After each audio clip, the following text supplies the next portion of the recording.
Wearing just sweats and sneakers, this pizza delivery guy is trudging back to his car after making a delivery. A police officer has a question for him.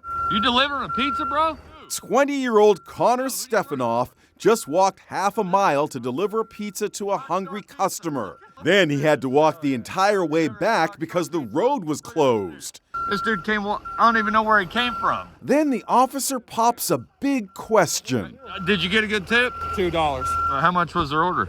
$40. $40 and a $2 tip. Yep, that's a 5% tip. Are you kidding me? Officer Richard Craig is plenty outraged. Cold-blooded.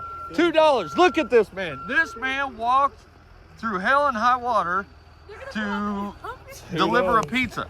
Do better, folks. Do better, be better. Officer Craig actually offered Connor $15 of his own money. Then he came up with a bold idea.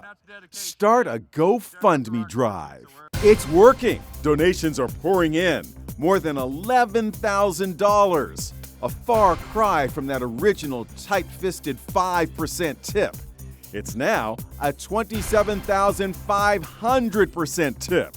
Holy cow! Connor works for Rockstar Pizza in Brownsburg, Indiana. What do you make of all of this? There are people that still see what you do that goes unseen in your eyes, but in everyone else's, they see what happens, and there's always a community out there for you. $2. Are you kidding me?